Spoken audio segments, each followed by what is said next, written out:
Let's bring in Brian Whitmore, a senior fellow at the Atlantic Council's Eurasia Center. He's also been a lecturer in both Ukraine and Russia. Thank you so much, Brian, for being with us. The new Russian war general, one of the most experienced military officers in Russia. Do we know why that country is now just employing him? Yeah, it seems to me, Adrienne, that Russia is correcting some mistakes they had made early on. Remarkably, there was not one general in charge of field command inside Ukraine. They were trying to run the war out of Moscow. We all saw how that worked out. So I think the appointment of General Alexander Dvornikov is important because, yes, he's a very prominent general. He was heading up the campaign in eastern Ukraine. Now he will be in charge of the entire campaign. But the very fact that they've appointed a general to oversee the entire operation is significant because they're correcting some mistakes from early on.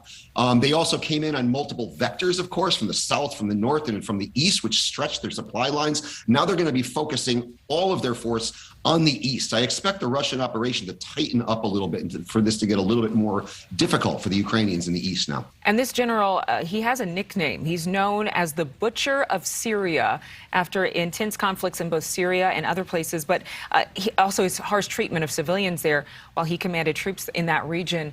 Is Russia signaling even more bloodshed by assigning him?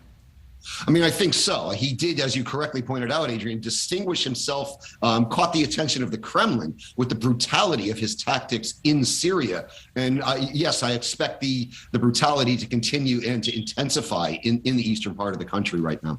The Hill has reported that as many as 400,000 Ukrainians have been taken against their will into Russia. Do we know any more about this?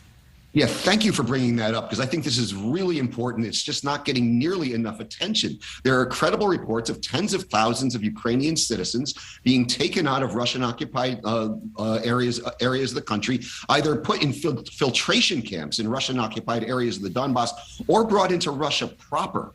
These are Ukrainian citizens who were 1 minute living in a free and democratic country, and now they're prisoners of the Russians outside of their own countries. This is something that needs a lot more attention that we need to be focusing on. I'm also hearing reports of children being taken and they're being adopted by Russian parents. And is this something or some case of maybe a hostage situation by Russia, that they would hold these Ukrainian refugees in some type of bartering situation down the road? There's a couple. That's one possibility. There's a couple of things going on here. First of all, this is not new that Russia will do this. Remember the Soviet Union, when it invaded, for example, the Baltic states in the beginning of the Second World War, they deported thousands of Baltic citizens to Siberia and replaced them in the Baltic states with Russians, which changed significantly the ethnic mix of that country, and which, quite frankly, was a case of ethnic cleansing. So that's one possibility. The other is that should there be a war crimes tribunal of Vladimir Putin or others in the Russian chain of command, that Russia will have reciprocal, quote unquote, so-called war crimes tribunals for Ukrainians for, of course, crimes that they did not commit. But this is a Kremlin tactic of creating false equivalencies. And the Kremlin obviously knows that it has lost thousands of troops. I mean, some estimates as high as 19,000 Russian troops in 46 days and numerous pieces of military equipment as well. Would you say that right now Russia is doubling down due to all those heavy losses?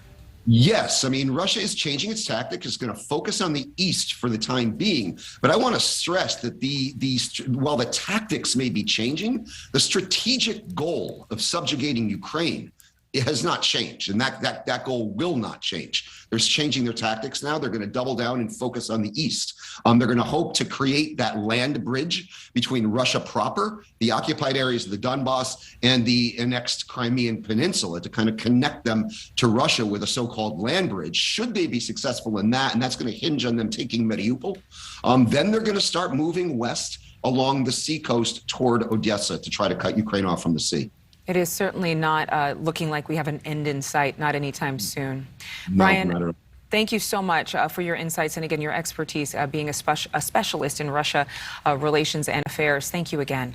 Thank you so much for watching. Make sure to click on the red subscribe button below so you can get more of NewsNation's fact-driven, unbiased coverage.